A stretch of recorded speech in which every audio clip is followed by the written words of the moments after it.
La campagne pour la 8e circonscription, campagne à la députation, commence en Israël et dans 8 autres pays ou quelques autres pays de cette circonscription. Il y a une douzaine de candidats à ce jour. Nous en recevrons ici sur ce plateau.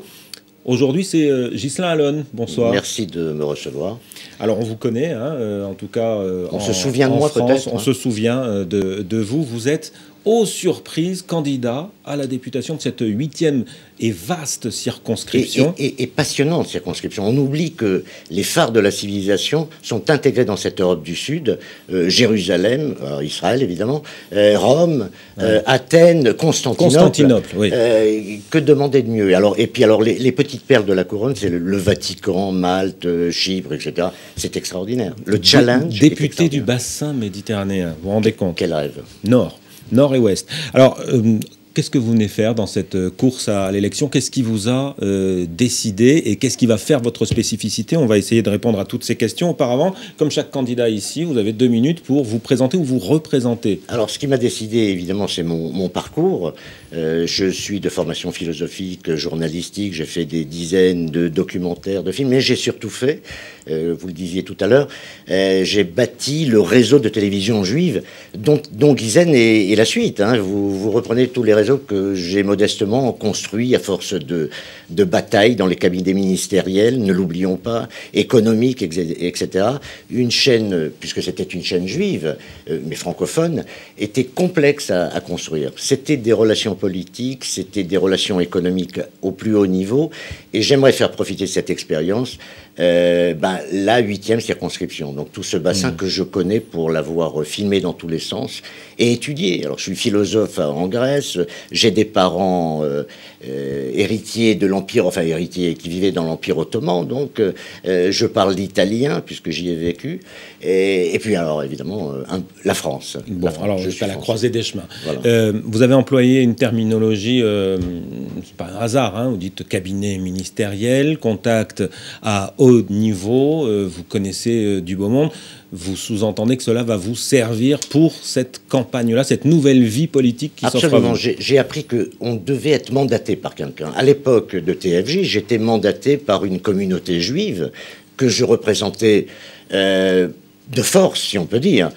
Quoique, il y avait Elie Wiesel, il y avait tous les grands rabbins, il y avait le consistoire, le CRIF, etc. Aujourd'hui, mandaté par les Français de l'étranger pour aller défendre leur cause, qui est terrible. Enfin, je veux dire, il y a beaucoup de misère dans ces gens qui vivent dans cette Europe du Sud. Je pense évidemment en Israël, mais la Grèce, l'Italie est atteinte de plein fouet par la crise. Donc, je veux dire, les droits attachés à ces gens-là venant de France... Aux expatriés et aux doubles nationaux. Absolument. Aux expatriés et doubles nationaux, binationaux au moins, doivent être préservés et garantis.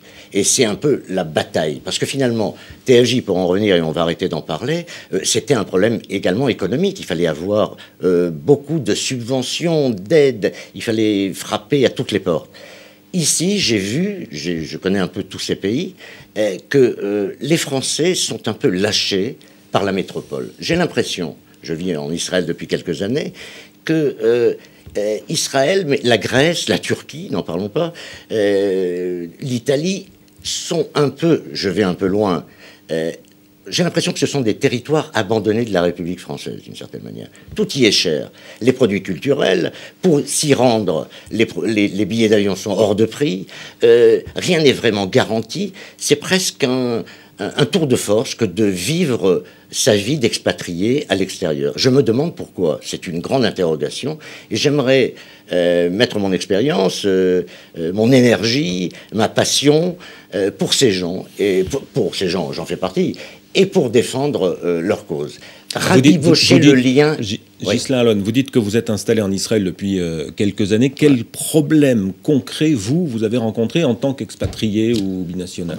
Des tracasseries administratives de toutes sortes. J'ai vu, à travers tous les amis que j'ai, un problème de reconnaissance de diplôme, les retraites qui ne sont pas garanties. On vit une époque très troublée. On se demande si nous percevrons nos propres retraites un jour. Et des gens qui sont retraités aujourd'hui ont des problèmes gigantesques. Ils n'ont aucune garantie de leur retraite actuelle. Donc ils sont inquiets et leur vie, et c'est pas le bien-être ni la liberté de l'expatrié qui vient vivre en dehors de la métropole. On doit lutter pour cela. Il y a également un énorme problème sur lequel je voudrais mettre l'accent, c'est ce transfert hypothécaire. On ne peut pas hypothéquer sa maison à Paris pour en acheter une dans l'Europe du Sud, pour parler de façon plus générale, c'est-à-dire en Grèce, en Italie, en Turquie et en Israël également. Nous sommes en Israël, à Tel Aviv. Il est impossible d'hypothéquer sa maison que l'on possède à Paris ou en France pour acheter un bien dans cette zone. C'est intolérable. Vous êtes en Israël depuis combien de temps ? Expatrié depuis combien de temps ? Alors, expatrié, je suis israélien depuis 96, donc c'est fait au moins 17 ans. Et j'y vis réellement depuis quelques années, 4-5 ans. Certains diront, j'entends déjà vos détracteurs, peut-être vous l'ont-ils déjà reproché, que ça ne suffit pas pour connaître les réels problèmes de ces Français installés en Israël, en Grèce et dans toute cette zone de la 8e circonscription, parce que les autres candidats qui vont chasser sur le même terrain que vous sont là depuis bien plus longtemps. Qu'est-ce que vous leur répondez ? Alors moi j'ai une formation, je suis né expatrié, je viens du Maroc, de l'Algérie, j'ai été expatrié un peu partout. Donc la notion d'exil et d'expatriation, on ne va pas m'apprendre ce que c'est. Je veux dire, je suis né comme ça et je sais ce qu'est être déraciné. Enfin, je suis un déraciné. Alors quand on arrive dans un pays entouré également de déracinés, entre guillemets, parce que le mot n'est pas affreux, je le prends pour ce qu'il est, c'est presque poétique. En fait, déraciné, c'est pas terrible, ça peut être une joie. Il y a les joies de l'exil, etc. On va pas faire un cours sur l'exil et l'expatriation, mais il y a du bonheur là-dedans. Il devrait y avoir du bonheur également. Mais malheureusement, ce que je constate sur le terrain, c'est que souvent ce bonheur est comme ça de très courte durée et empreint de crainte, de doute vis-à-vis de l'avenir, et ça, c'est intolérable. La France, je pense, ne fait pas son travail, et nous devons avoir des liens naturels et vivants entre l'Europe du Sud, de façon générale, tous les pays de l'Europe du Sud, et la France, qui ne fait pas son travail. À partir de là... Vous avez le sentiment qu'un seul député non affilié, parce qu'on peut en parler aussi, aucun parti politique ne vous suit dans cette aventure, à moins que... Oui, il y en a... Mais vous avez le sentiment qu'un seul député a ce pouvoir de décision, de conviction. J'ai fait une petite étude. Si on est de droite, UMP, ou de gauche, Parti Socialiste, on se bat en meute. Et à partir de là, l'enjeu pour lequel on a été élu n'est pas nourri convenablement, puisqu'on travaille pour un parti. Il est soluble dans la meute. Il est soluble dans la meute et il est terrible même, puisqu'il est inefficace. Je pense que seul un indépendant qui a des contacts et qui veut se battre surtout, qui a la passion de vouloir réussir son projet. Je l'ai montré avec TFJ, ça, il y a eu des problèmes, des hauts, des bas, etc. L'affaire est là, et quand je vous vois, et quand je me vois finalement sur ce plateau, je suis très content parce que je suis un peu le père, grand-père, je ne sais quoi, d'une chaîne de télévision qui émet avec des programmes spécifiques, etc.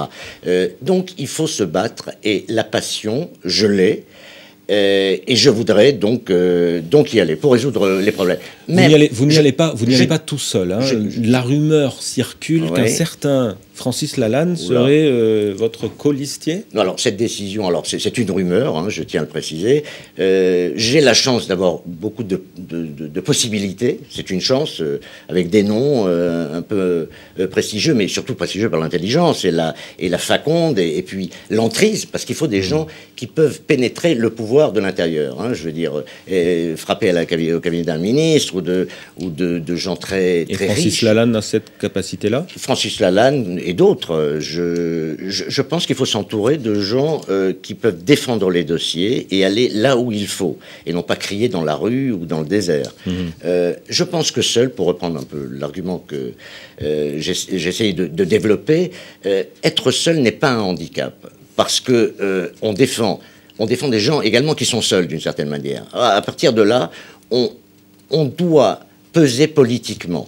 Je veux dire, finalement, je ne suis pas seul. Pourquoi ? Parce que si je suis élu, je représenterai 110 à 120 000 personnes qui sont inscrits dans les ambassades françaises, etc. Alors allez-y, poursuivez votre réflexion. Alors, je pense moi, Ghislain Allon, député, pour reprendre la formule consacrée. À la Hollande. Alors vous ferez quoi? Député. Les 3 premières décisions de Ghislain Allon, député. Alors l'idée, c'est de rabibocher le lien. Je pense que, pour parler d'Israël, on parlera des autres pays, mais on n'a pas le temps, ou très peu de temps. Le lien s'est distendu entre la métropole et les Français de l'étranger. Je pense à Israël, mais également aux Grecs. Et je pense que tout ça s'est distendu à un moment dans le tournant des années 70-80, où finalement la mère patrie était honnie d'une certaine manière, était un peu comme ça, pas très aimée. Et je pense qu'il faut revenir sur ses pas, repenser le lien naturel et vibrant et vivant, comme je disais tout à l'heure, et le rabibocher, le renouer, et comprendre que le rayonnement de la France peut nous apporter des choses. Et il faut faire comprendre à la France que nous sommes ses ambassadeurs, nous sommes ses enfants, entre guillemets, et nous allons aider au rayonnement de la France, en aidant les gens expatriés à vivre normalement, avec un bien-être, un bien-être normal, je veux dire, avoir accès à ses retraites sans avoir peur tous les jours, pouvoir voyager sans craindre pour son portefeuille, avoir accès à la culture, aux livres, qui est une chose dérisoire normalement quand on vit en métropole. On doit y avoir accès. Donc, les subventions qui devraient normalement n'être attribuées qu'à l'Europe devraient être également attribué à l'Europe du Sud. Dans les circonscriptions définies par Sarkozy à l'époque. Voilà, il faut changer les choses.